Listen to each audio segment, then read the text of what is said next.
Student today my topic is child development and growth. ये हमारा सबसे पहला टॉपिक है child development and growth TET की कोचिंग का। So first of all what do you mean by growth and what is the difference between development and growth. तो growth क्या है, जो डेवलपमेंट का एक माइनर आस्पेक्ट है, जिसमें हम कह सकते हैं कि growth means increase in length only. Growth mean जिसे हम देख सकते हैं, ठीक है। और डेवलपमेंट जो है ये वाइड एस्पेक्ट है, जिसमें डेवलपमेंट में ग्रोथ में सिर्फ हम फिज़िकल ग्रोथ पढ़ते हैं।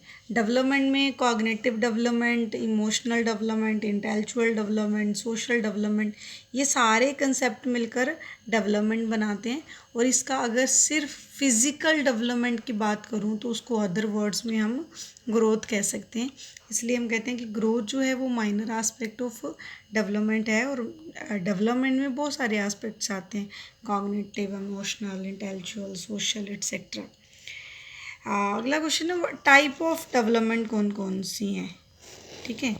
टाइप ऑफ डेवलपमेंट, तो टाइप ऑफ डेवलपमेंट में सबसे पहला आता है कॉग्निटिव डेवलपमेंट, जिसके ऊपर हमने पियाजे की थ्योरी पढ़ी, वाइगोट्स्की की थ्योरी पढ़ी।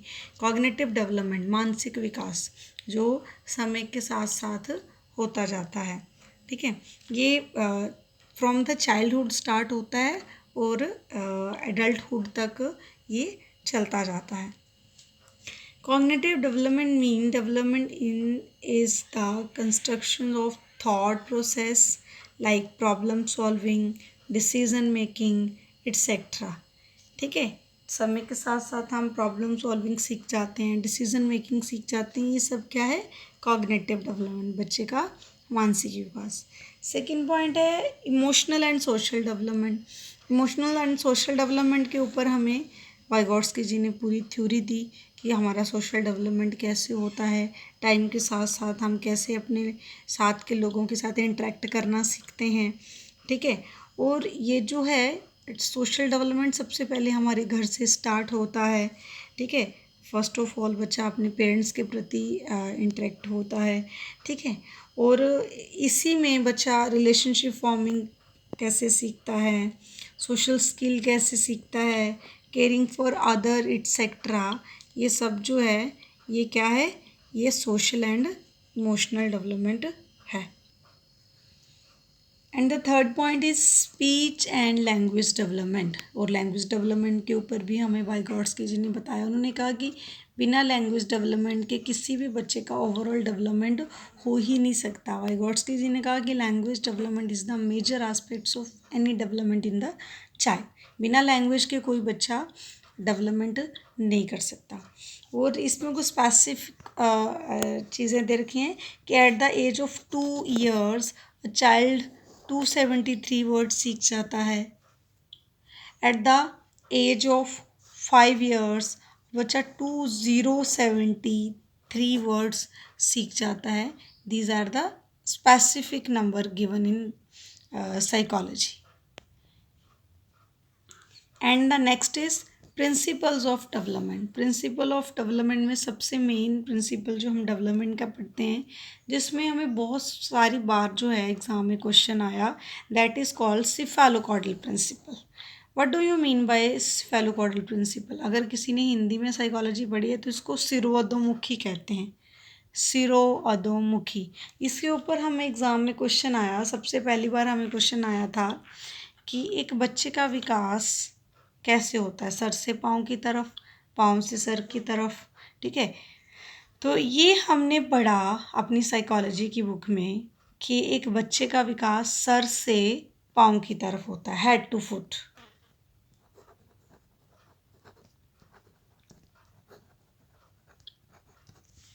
ठीक है, पहला पॉइंट ये बन गया। अगली बार क्वेश्चन आ गया कि जो हेड टू फुट एक बच्चे का डेवलपमेंट होता है उसे कहते क्या हैं, उसे क्या कहते हैं, उसे सिफेलोकॉर्डल प्रिंसिपल कहते हैं, ठीक है।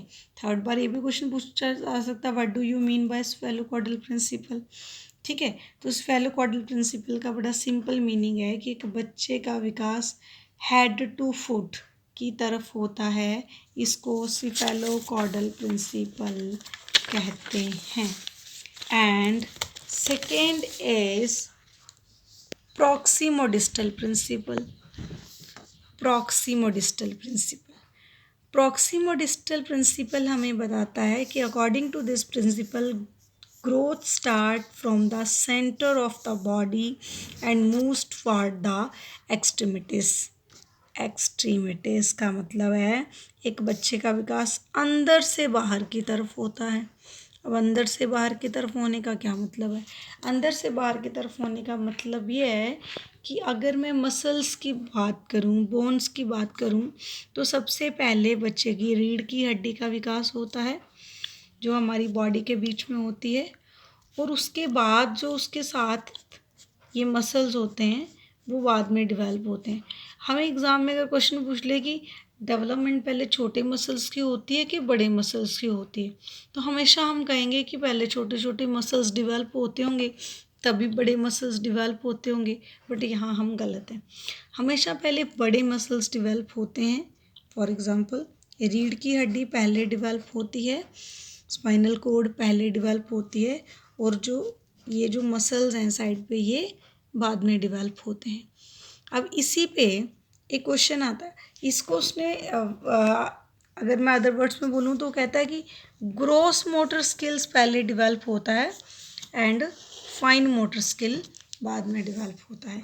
जिसे उसने कहा कि gross motor skill to fine motor skill. Now what do you mean by gross motor skill and fine motor skill? ठीक है, तो इसको हमें ये क्वेश्चन ऐसे करके भी आ जाता है, what do you mean by gross motor development and fine motor development.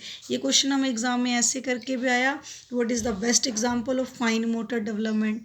ठीक है, तो सबसे पहले हमें gross motor and fine motor का डिफरेंस पता होना चाहिए। अब ग्रॉस अगर मैं सिंपल अपनी भाषा में कहूँ तो ग्रॉस शब्द का मतलब है जब हमारी लेग्स आर्म्स का डेवलपमेंट होता है। ठीक है, और फाइन मोटर डेवलपमेंट का मतलब है कि जब हम बाजू से होते हुए हाथ पे डेवलपमेंट, अपनी फिंगर्स पे कंट्रोल सीख जाते हैं, तो वो हमारा फाइन मोटर डेवलपमेंट है। फॉर एग्ज़ाम्पल जब हम एक बच्चे को पेंसिल पकड़ना सिखाते हैं तो वो पेंसिल पूरे हाथ के साथ ऐसे करके पकड़ता है, ऐसे करके, और धीरे धीरे वो 2 फिंगर से पेंसिल पकड़ना शुरू कर देता है। तो जब वो फुल हैंड का यूज़ कर रहा है तो मीन अभी उसका पूरे हैंड का डेवलपमेंट हुआ है जो कि ग्रॉस मोटर डेवलपमेंट है, और उसके बाद धीरे धीरे उसकी फिंगर्स का डेवलपमेंट होना शुरू हुआ, that is called fine motor development. ये क्वेश्चन हम एग्जाम में ऐसे करके भी आया था कि which of the following is the best example of gross motor development. अब ग्रोस मोटर डेवलपमेंट और फिजिकल डेवलपमेंट दोनों भी एक जैसे लगते हैं। ठीक है, हमें क्वेश्चन आया एग्जाम में कि एक बच्चा बैठना सीखता है, चलना सीखता है, दौड़ना सीखता है और फिर दीवार लांग जाता है, तो ये उसका कौन सा डेवलपमेंट है? ये उसका मोटर डेवलपमेंट है।